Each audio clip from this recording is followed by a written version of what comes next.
What's up, knife freaks? All right, so guys, I've had several requests for a comparison between the MAC2 3.5 and the new Dixon. So today we're going to go over that. So let's just jump right in. All right, so we've got the MAC2 3.5, we got the Dixon. As you can see, there is a fairly significant size difference. We've got the MAC2 coming in with the 3.5 inch blade, of course, and it's about 7 1/8 inches overall length.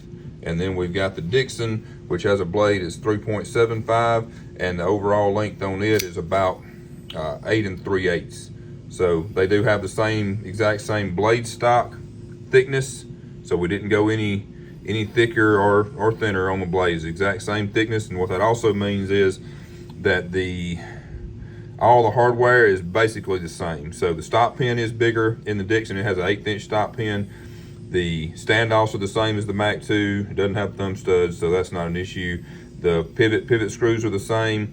The body screws are the same size as far as their T8. They're 256 screws, T8 Torx. It's like everything on both knives, but these are a little bit shorter than the body screws in the MAC2 because of this heavy contouring that we did. We had to make them a little shorter because they're countersunk deeper, and they'll actually meet in the middle of the standoffs and bump into each other, not let them screw all the way up if they're too long. So anyway, speaking of the contouring, that is another big difference in these. As you can see, the Dixon is very heavily contoured, which is great. It gives it a great feel in the hand. It also, with it being a bigger knife, it's obviously taller, wider this way, so it gives it that better feel in the hand, reduces quite a bit of weight, and it makes it carry like a much smaller knife in the pocket. Like it really does. It just, even though it looks big laying there next to the MAC2, it really does not feel like that big of a knife when you carry it in your pocket, mainly due to the heavy contouring that's on it. So this is going to be the basic configuration of it. As you can see, the milling pattern there it's just kind of the basic pattern. It's because these are having to be contoured.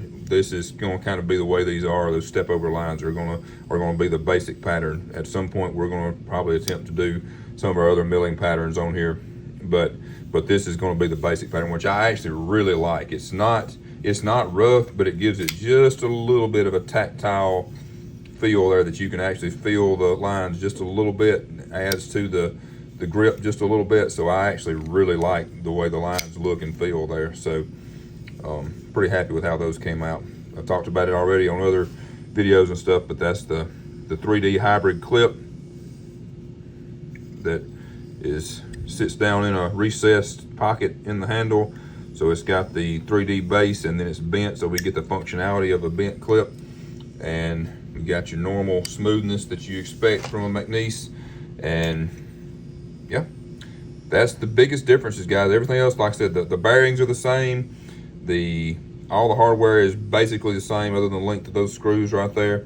Same blade thickness, but this is just a little bigger and wider, longer, wider, and yeah.